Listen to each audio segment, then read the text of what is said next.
எழுச்சி பயணத்தின் போது நோயாளிகளே இல்லாத ஆம்புலன்ஸை வேண்டுமென்றே குறுக்கே அனுப்பியதாக அதிமுக பொதுச் செயலாளர் எடப்பாடி கே பழனிசாமி அவர்கள் குற்றம் சாட்டியுள்ளார். இதைத் தொடர்ந்து அடுத்த முறை இதுபோல் நடந்தால் ஆள் இல்லாத ஆம்புலன்ஸ் ஆட்களை ஏற்றி செல்லும் எனவும் அவர் எச்சரிக்கை விடுத்தது அரசியல் வட்டாரத்தில் சலசலப்பை ஏற்படுத்தியுள்ளது. ஒவ்வொரு முறையும் ஆள் இல்லாத ஆம்புலன்ஸ் நம்பர் குறிச்சு வச்சுங்க, நம்பர் குறிச்சுக்கீங்க, நம்பர் குறிச்சு போலீஸ் ஸ்டேஷன் கம்ப்ளைண்ட் கொடுங்க. தம்பி எதுவும் பண்ணாதீங்க, வேணும்னே கூட்டத்துக்குள்ள கலாட்டா பண்ணிட்டு இருக்கிறீங்க. ஒவ்வொரு முறையும் நான் பொதுக்கூட்டம் போடும் போது ஆம்புலன்ஸ் விடுறது கேவலமா இல்ல இந்த அரசாங்கம். தம்பி விட்டுங்க போட்டோம், போட்டு கேவலமான அரசாங்கம்.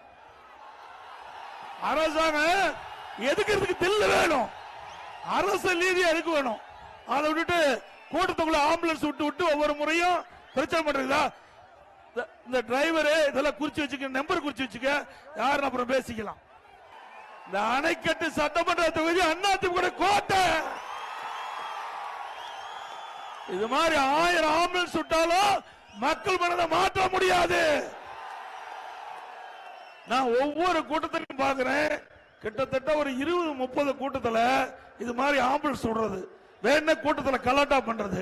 இந்த அரசாங்கம் ஒரு கேவலமான அரசாங்கம். தில்லு திராணி தெம்பு இருந்தா அரசியல் தான் எடுத்து பார்க்கணும்.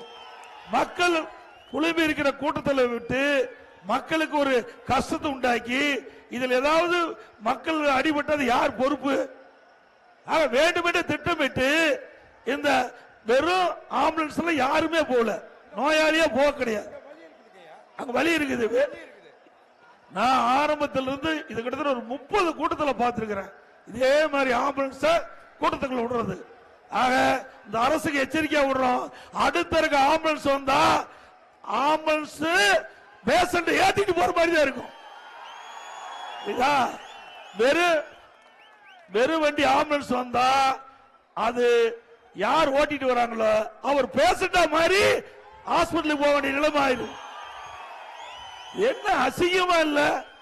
ஒரு பெரிய பிரதான எதிர்க்கட்சியுடைய கூட்டம் நடக்குது, ஒரு அரசாங்கம் எப்படி பாதுகாப்பு கொடுக்கணும், இதெல்லாம் காவல்துறை சகித நடவடிக்கை எடுக்கணும்.